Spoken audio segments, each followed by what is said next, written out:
Aujourd'hui, je vais vous parler de ce qui torture un grand nombre de praticiens, notamment tous ceux qui sortent de l'école et qui ont beaucoup de mal à se lancer, également ceux qui se sont lancés mais qui n'osent pas prendre plus de place dans l'espace public, qui n'osent pas communiquer, qui n'osent pas parler de leurs compétences. Ils portent très souvent en eux le sentiment de ne pas s'être suffisamment réparés. Tous les gens qui ont fait des études pour devenir des praticiens, des thérapeutes, des coachs, des gens qui vont intervenir dans la vie des autres et notamment autour de leurs propres souffrances, portent en eux des blessures comme tous les humains, mais ils ont fait un travail particulier dessus pour pouvoir s'en distancer suffisamment afin de pouvoir accueillir et travailler autour des problématiques des autres. Et il y a une sorte de fantasme du praticien qui n'aurait pas de problème, qui n'aurait plus de problème, qui se serait parfaitement guéri, parfaitement réparé, parfaitement rééduqué.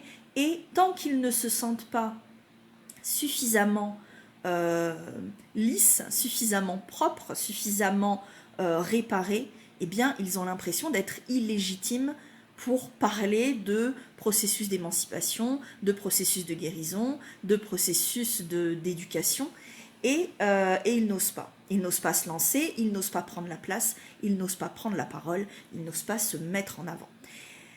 C'est extrêmement commun et ça repose sur le sentiment de ne pas être assez réparé, de n'être pas assez guéri. Dans cette vidéo, je vais vous parler des 3 illusions qui entretiennent ce sentiment et ce que vous pouvez faire pour vous en libérer. Alors la première illusion, c'est l'illusion de la réparation. C'est penser l'être humain comme une machine cassée et de se dire qu'un bon être humain et par extension un bon praticien, c'est quelqu'un qui sait reboulonner les boulons bien comme il faut, c'est quelqu'un qui a mis du polish sur les rayures et qui a tout démonté et tout remonté de façon efficiente. Derrière cet idéal du praticien réparé, du praticien parfaitement guéri, il y a un idéal de la machine. En réalité, c'est très fonctionnaliste comme vision des choses. C'est partir du principe qu'il y a une logique moyen-fin, c'est-à-dire qu'on se soigne et on s'éduque dans l'optique d'être la parfaite version, la parfaite machine, l'ordinateur bien dévirusé. Et derrière tout ça se joue une vision de soi-même qui est déshumanisée. Et vous ne pouvez pas vous regarder vous-même comme ça, comme une machine déficiente, comme une machine cassée qui a besoin d'être toujours plus réparée avant d'être efficiente et accueillir la vulnérabilité de l'autre en face. Sa vulnérabilité, ses blessures et tous les processus humains qui vont se jouer et qui vont lui permettre de s'émanciper de là où il se trouve. C'est-à-dire que pour pouvoir regarder l'autre comme un humain qui s'émancipe, qui grandit, qui guérit, vous avez besoin de vous regarder vous aussi comme ça. Et tant que vous vous regardez comme un praticien pas assez guéri pour pratiquer, ça veut dire que vous posez sur vous un regard de mécanique, un regard aliénant, un regard déshumanisant, et ça n'est pas compatible. Ça n'est pas compatible avec votre mission professionnelle. Ce n'est pas compatible avec le fait d'aller dans l'espace public pour parler aux gens comme à des humains et leur dire qu'ils vont pouvoir gagner en humanité à votre contact. Et c'est pour ça que ça crée un clivage intérieur et que ça vous perturbe, ça vous empêche d'aller dans l'espace public et de vous autoriser à faire ce que vous avez à faire. Ça veut dire que votre quête de réparation, c'est un regard aliénant que vous posez sur vous. Et vous ne pouvez pas poser un regard aliénant sur vous et poser un regard humaniste sur l'autre en même temps, dans le même espace. C'est pas possible. C'est pas possible, ça génère des conflits de grille de lecture intérieure et des conflits de posture. Voilà. Donc se libérer de la quête de réparation, ça va vous permettre, vous, de vous regarder comme un humain suffisant. Même ce terme suffisant, il pose problème. Un humain avec son cheminement à lui et qui va se mettre à côté d'un autre être humain et qui va le soutenir dans son processus à lui.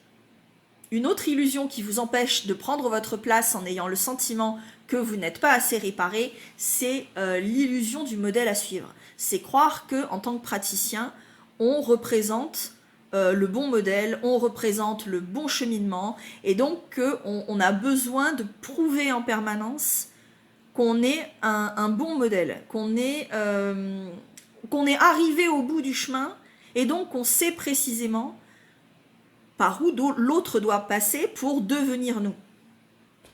Ce qui est incompatible avec une posture de thérapeute ou une posture d'accompagnateur, une posture d'éducateur, parce que se prendre pour un modèle, c'est amputer l'autre de sa singularité, amputer l'autre de son droit à inventer son propre chemin.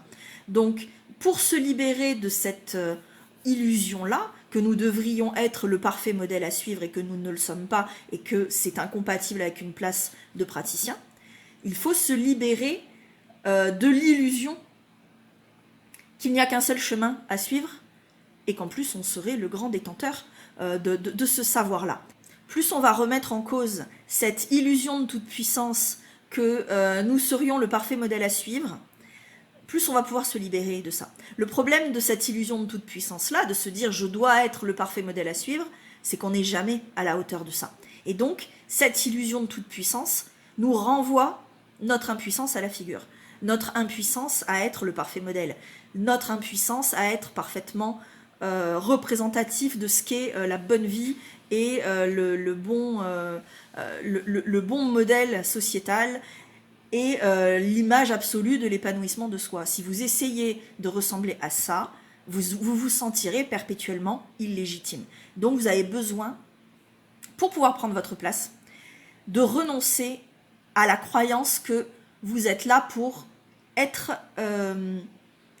celui qui guide l'autre dans la bonne direction pour devenir la parfaite copie conforme de soi-même.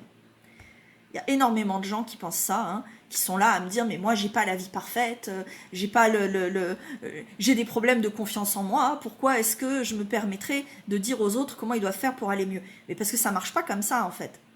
Ça marche pas comme ça. En fait, c'est une façon de vous mettre au centre, de mettre votre cheminement à vous au centre. Mais quand vous pratiquez, c'est pas vous qui êtes au centre, c'est l'autre qui est au centre. C'est son cheminement à lui qui est au centre.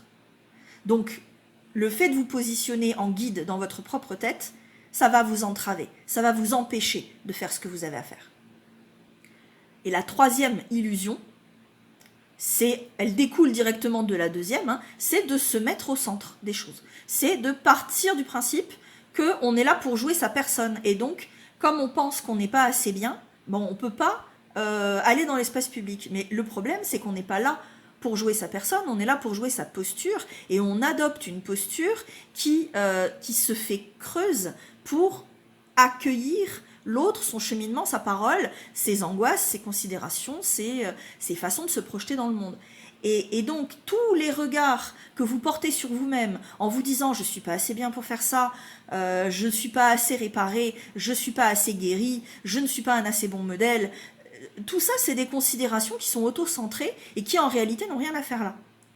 C'est pas vous l'enjeu, c'est pas vous la personne intéressante de la situation. Et si vous avez trop de considérations auto-centrées, eh bien, ça vous entrave dans tout le développement de votre activité. Parce que mettre votre personne au centre, c'est une impasse intellectuelle. C'est une impasse intellectuelle parce que c'est incompatible avec la posture professionnelle que vous devez adopter et qui est celle qui va attirer votre public. Donc plus vous avez de considérations auto-centrées sur « est-ce que je suis assez bien ?», moins vous êtes disponible pour accueillir l'autre et donc vous n'êtes pas en train d'accomplir votre mission. Et les gens le sentent et les gens vont ailleurs. Voilà, donc l'important autour de cette problématique-là, c'est pour vous autoriser à prendre votre place de praticien, vous avez besoin de renoncer à l'idéal de la réparation de vous-même. Voilà. Je sais que c'est difficile, je sais qu'on court tous après, parce que d'abord parce que tout le bain culturel nous invite à penser en termes de devenir la meilleure version de soi et déviruser son ordinateur parce qu'on est responsable de se déviruser, ce qui est un positionnement extrêmement aliénant, de se regarder comme ça, comme une machine pleine de virus. Et vous avez besoin de vous libérer de ça aussi pour pouvoir autoriser votre public à se libérer de l'obligation de réparation. Voilà. À bientôt.